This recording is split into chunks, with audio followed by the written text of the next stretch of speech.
Hello, welcome back to this painting that is the water lily, or the lily pots, actually, and the koi fish. I have turned this upside down on its head, so to speak, so that I can get into this areas a little bit easier. So you want to be able to do that so that you are comfortable.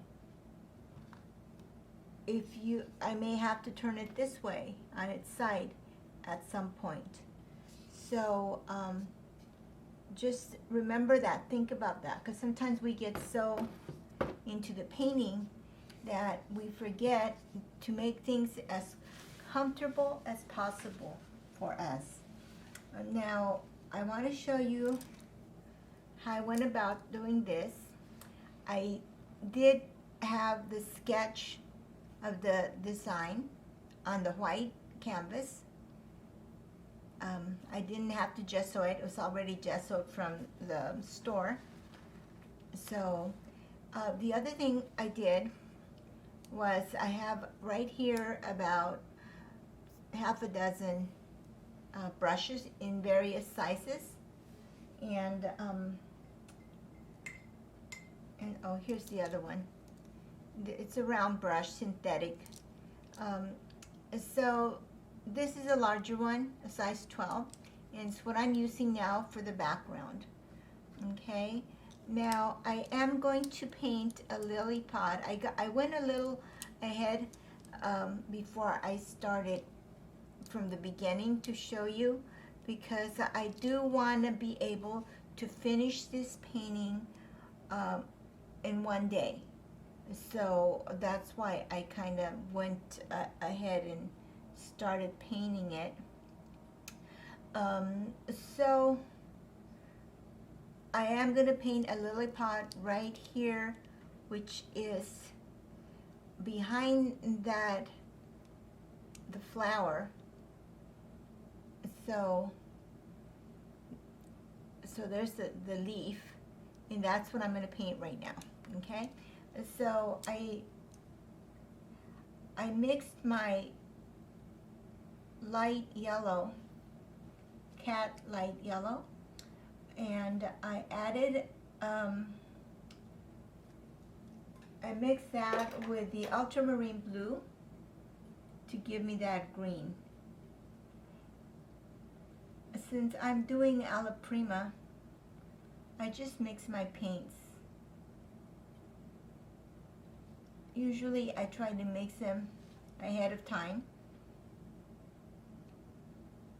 And I get to the point now where I can just come in with my brush and put it up against to see if it's what I'm looking for, if it's the right shade. So in this case, I notice that I need some white to give it a little lighter and a little bit more of a matte look to this lily, to this leaf right here. Now this one is a different value than, let's say, for this one here.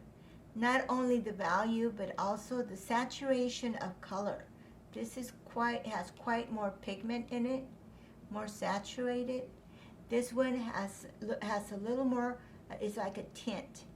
So that's the difference. That's why you want to be able to compare your, see, now it is. If I squint my eyes and put my brush right up against that lily pod, it just melts into it and I can't see the shape of the brush. Usually what I do is the same thing, but I do it with a palette knife. You know, I come in here and I will compare against the color. But sometimes it's the same principle. For saving time, you can do the same. You do the same thing with your brush. All right, so now I'm going to add a tiny bit of liquid to that just so that it's not so, it doesn't drag so much, so it's easy, so it flows easier. So that's what I'm going to do right here. And so this is, I thought before I get too far ahead of myself, I want to show you just how I went about doing the lily pod.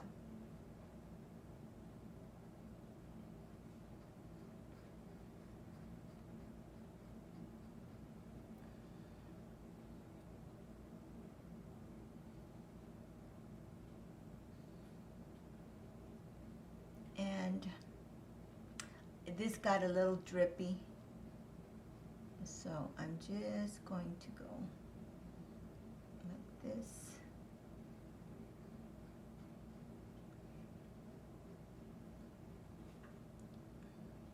And only a tiny area in here of it shows up. It's a little bit more pointy, but if you need to change the shape of your, let's say you painted this and you say, oh no, it's not like the picture's more pointy, and that's all right, because you know what, you're going to come back, and with your negative space, you're going to you have a chance to shape that. And so we're going to, and this is, I'm going to show you what I'm talking about, like this. See, that's a negative space, which is the space around your subject. And with the very tip, you change the shape. So now it's okay. Now it's pretty good. So this lily comes a little bit higher, like this. And I'm going to add a tiny bit of white and a little bit of yellow ochre, and just to tone that down a little bit. It's too bright. A little bit bright. Okay, so that's how you go about doing that. Your lilies. So you, all the other ones that I did here, like this one has more golden in it. That's the one that I added a little cadmium medium just to give it a little warmer look to it, because it's separate from all the ones you see. It's surrounded by, this one is almost like, it looks like egg yolk, really. So that's what you do. You warm it up with in this case I use cadmium red. You could use even burnt sienna might work, but I'm just using my primary colors this time. All right, so that's how you go about doing these, okay? So that, see, there was a little drip underneath. So now I'm coming in with a tiny bit of yellow, ochre, white, and the green. So now in my brush I have an opaqueness to it because of the white and the yellow ochre. So I'm covering that drip that was very dark from the blue. So that's why it's important to know what colors are opaque and which ones are transparent. And you will learn it as you go. It's how you'll retain it in your head more, because you'll see that what it's the difference that it's making, as opposed to just go around learning, memorizing what's transparent and what isn't. This is a good way, hands-on way to do it. All right, so now we have all of these spaces here are just blank white canvas. So I'm coming here, it's a larger area, so I'm coming in here with my size 12 brush with a nice point in it, and I'm just going to go in the areas in between like this.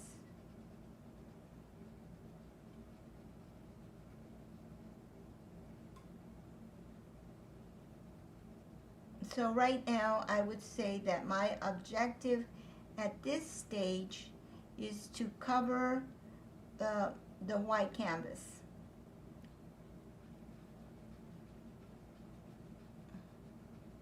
Now I noticed in here that I did something. There's a little beautiful reddish, like a cameo red lily pond, or lily, or leaf. I'm just gonna call them leaves. Green leaves, greenish leaves. Okay, so I'm gonna go. If it starts to drag, just add a little more liquid. Right now, like I said, I just want to cover the canvas. Any areas where was white, I just want to get rid of it.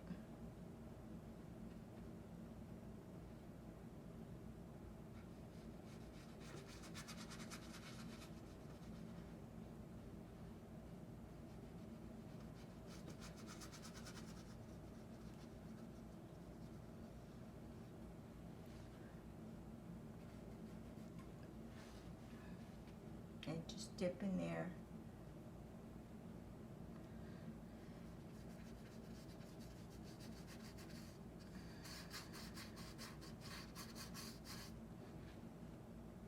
Now there's a space in here where the under, most of that, there's a lot of yellow green. So I got my other brush ready with that yellow green, and I'm just going to cover that area. I'm going to come back and separate it in the different stems and leaves.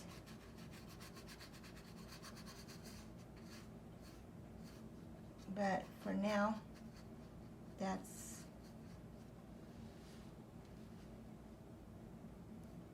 I'm going to do that.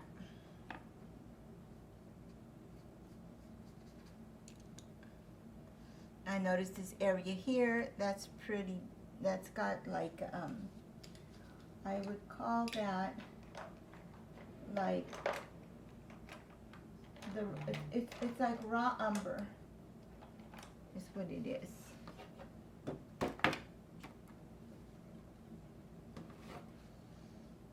And so I'll add some. See, right in here where that tree is.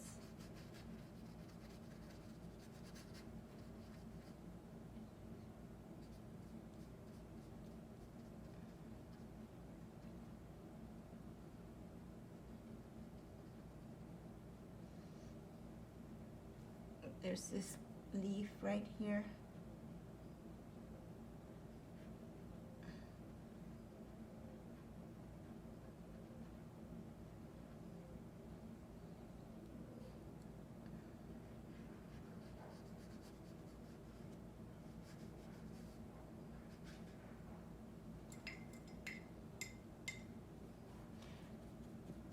Now, the blue in this area, there's more of a lighter blue.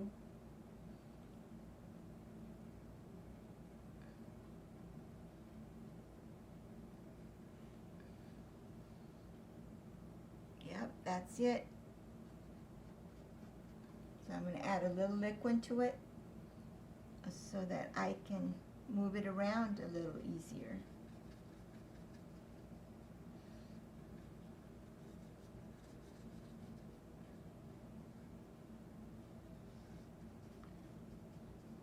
So yeah, right now, okay, just cover that white of the canvas. Just get rid of it so that we continue to advance. So move your paint around. Don't worry if you touch the edges of your leaves. That's okay.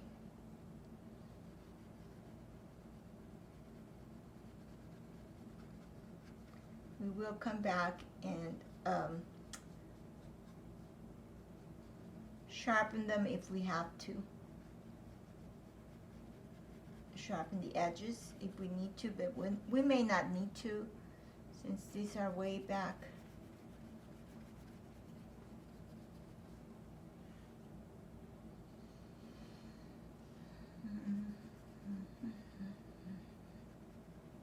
So although it's a very wide brush, it's the number 12, the tip is pretty thin. Tapers into very small point, see? Which is wonderful because you can go into all kinds of little spaces. Tight little corners.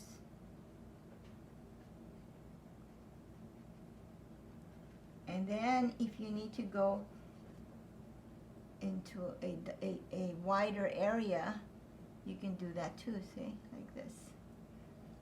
But that's too light. But one thing I noticed, there's a shape in here which is dark, and I don't think it's a shadow. I think it's wonderful. It's another koi fish in there. And you know how nature works, it just looks beautiful. There's one koi going this way, and here's the other one. Oh, and by the way, this koi was, part of his little face here was underneath that lily pod. So for interest, I just sketched the whole face so that he won't be covered up. I thought that would be a nice thing to do. It looks better. See the whole koi.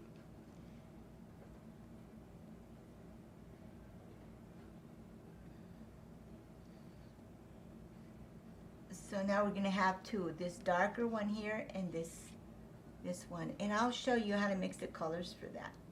It's going to be kind of muted colors. It's not going to be so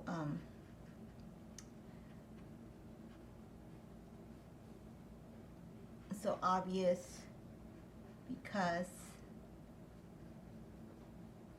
it's underwater. Okay, so right now I'm just killing that white right now. Just getting rid of it so that we can get on. I don't want any of that to show. No bare canvas.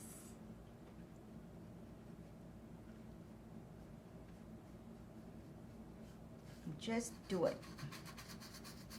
So much fun.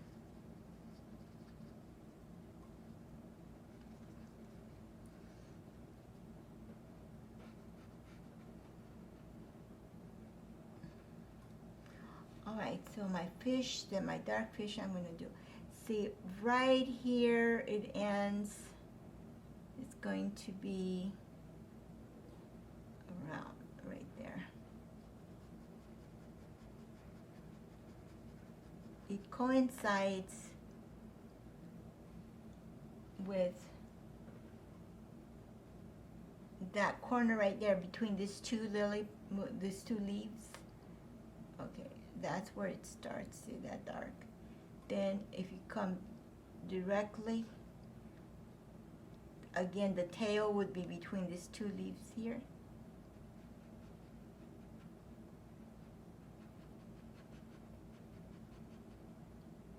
Like that.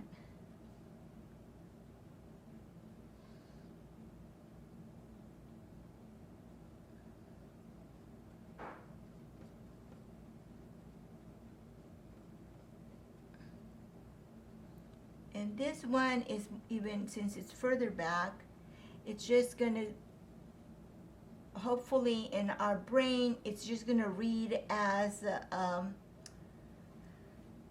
koi fish because of the shape. But it's not going to have much detail at all. This one, the main one here, will a little bit more. So, but all right, so that's how I think we've got it covered most of it anyways. Oh, there's some here. Okay, I'm gonna